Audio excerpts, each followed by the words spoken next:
In April of 2017, after 8 years of self-employment and shifting my business focus a few times to have a few different businesses, and after having my best year ever in 2016, I decided to start an entirely new business while keeping my current business almost exactly the same.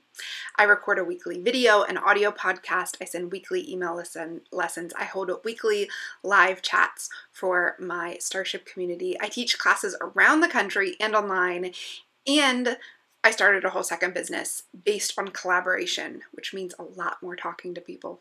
So how the heck did I find time to add in a whole new business stream? Welcome to Explore Your Enthusiasm, episode 178 with me, Tara Swiger. Today I'm going to answer the question that I just got asked by Nicole in the Starship. She says, how the heck did you find the time to create a second business?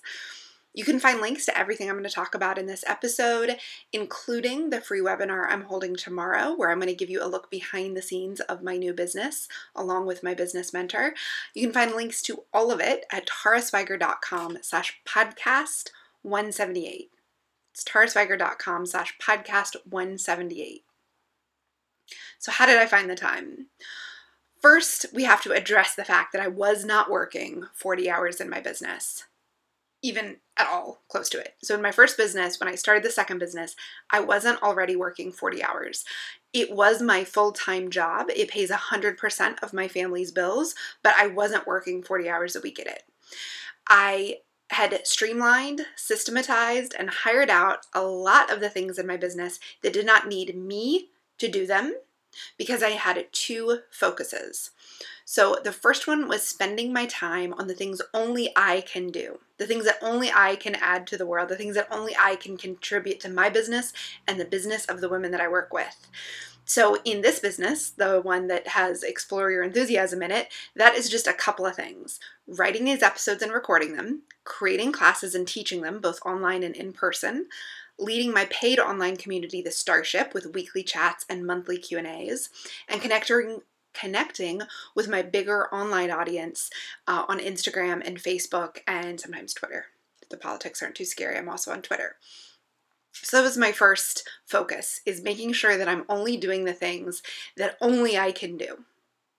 And then the second focus, the reason why I streamlined and hired out so much, is just taking care of myself. So I can't write podcast episodes, and I can't teach classes, and I can't lead communities if I am scrambled and tired and I'm worried about if the podcast is going to post on time, and did I have typos in that worksheet, and is the PDF PDFized?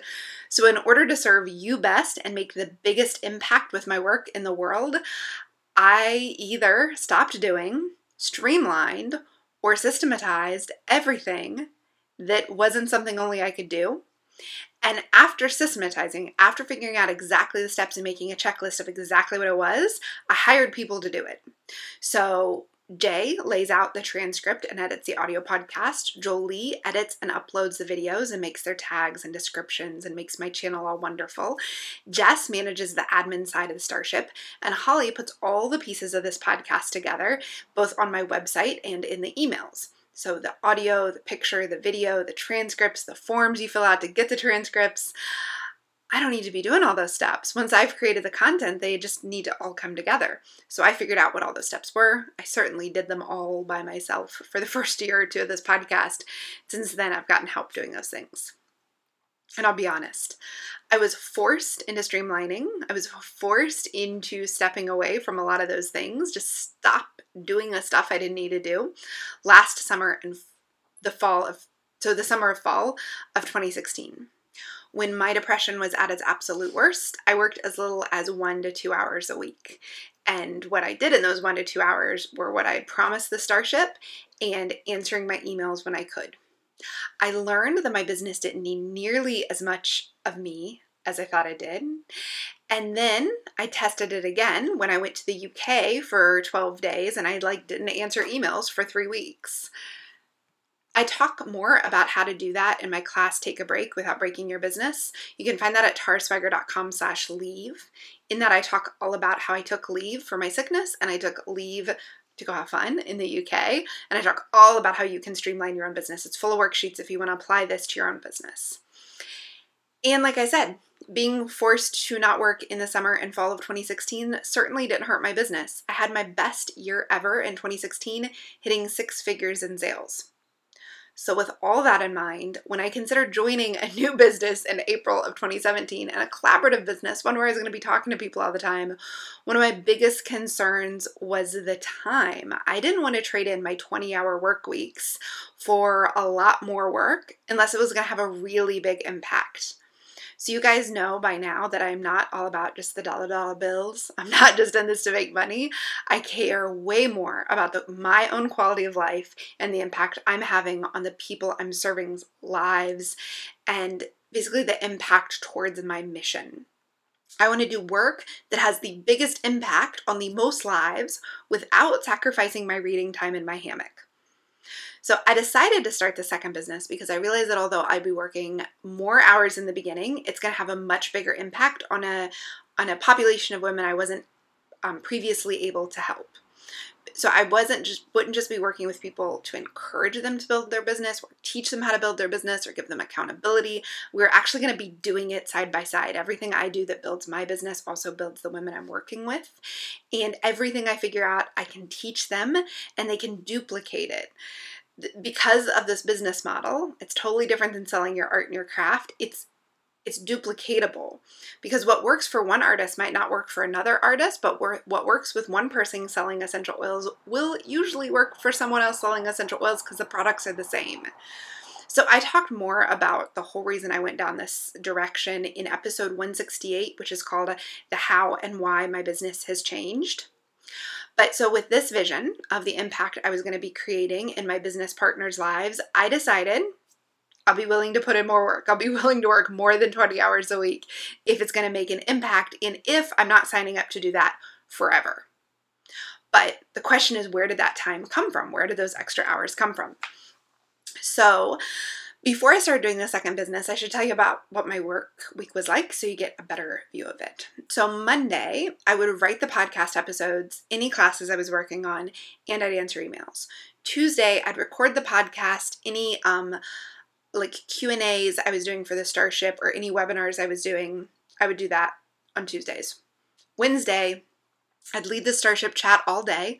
I do one at 11 a.m. and 2 p.m. and they basically take up all of my mind space and energy for the day.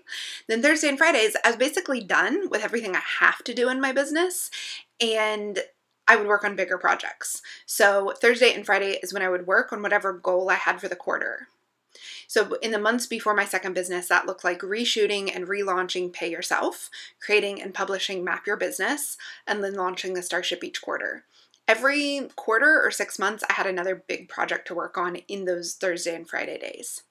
So when I started the new business, it just went on Thursday and Friday. It was just a new project, and I worked on it on Thursdays and Fridays. So since then, it's expanded into other parts of my week, but I'm still not working 40 hours a week.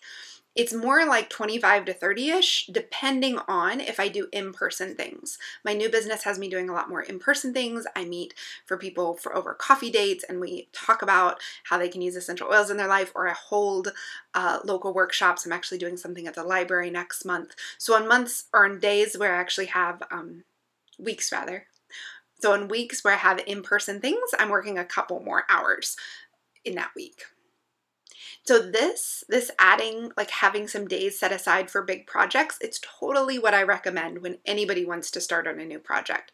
So the person who asked me this question was wanting to expand in a new area, and that's what I recommend.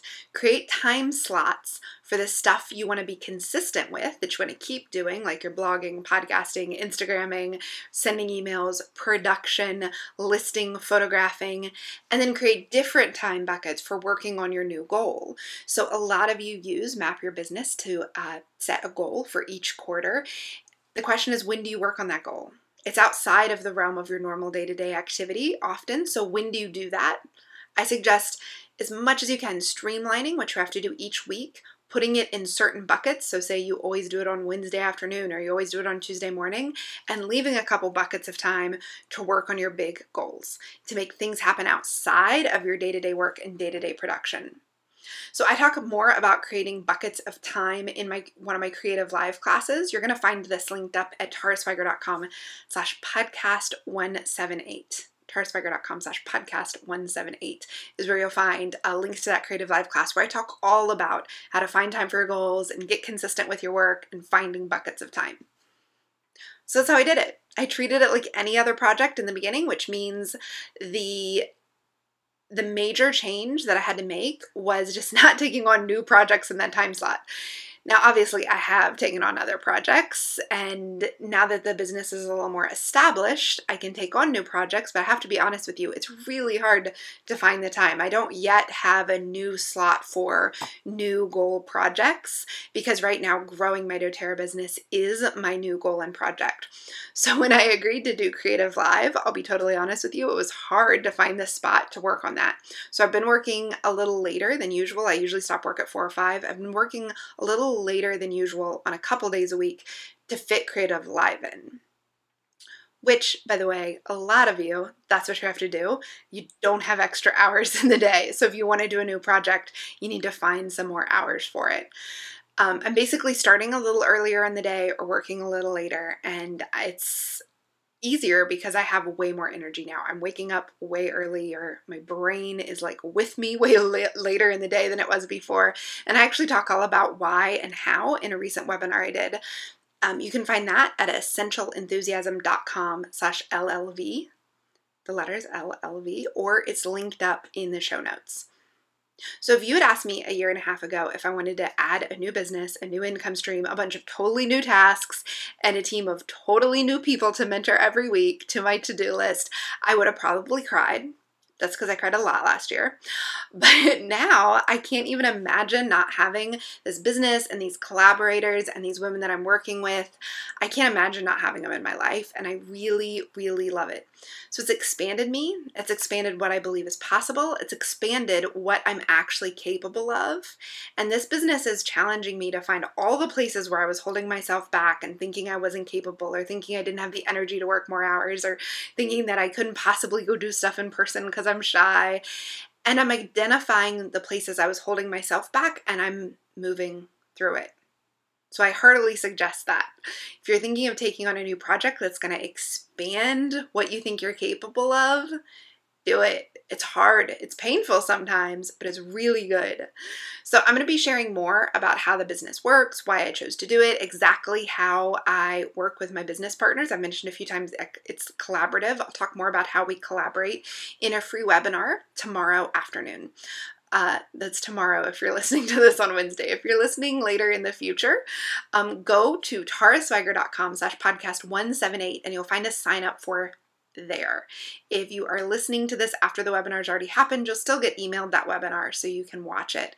My friend and mentor Leonie Dawson, who's built $2 million businesses, is going to join me and talk about why the heck she decided to build a third business, which is Crazy Pants, and how she roped me into it, what she said that convinced me that it was a good idea for me too.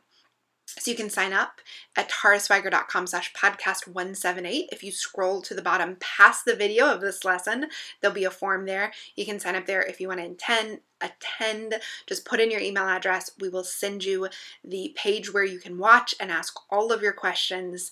And if you are listening to this later, when you go to that page, the recording will be there. So thank you for this question. It actually made me sit down and figure out how the heck did I fit this in? I asked my husband when I was recording, or when I was writing the episode, I asked him, so how did I fit in a new business? And he's like, I actually have no idea. He's like, but I don't really know what you do with your days. So I don't know how you fit it in. We are always adjusting. Like, we're always having things that are changing our time, our schedule, our businesses. And if you really want to do something that's really exciting you and really align with your mission and your North Star, I want to encourage you that you can find the time. Maybe you streamline things, maybe you hire someone, maybe you figure out your real priorities and you prioritize the things you most want to spend your time doing and you let go of everything else. But you can totally do it. You can find links to everything I talked about, taraswiger.com/podcast178. Thank you so much for listening, and I hope you have an enthusiastic, productive day full of time in your hammock.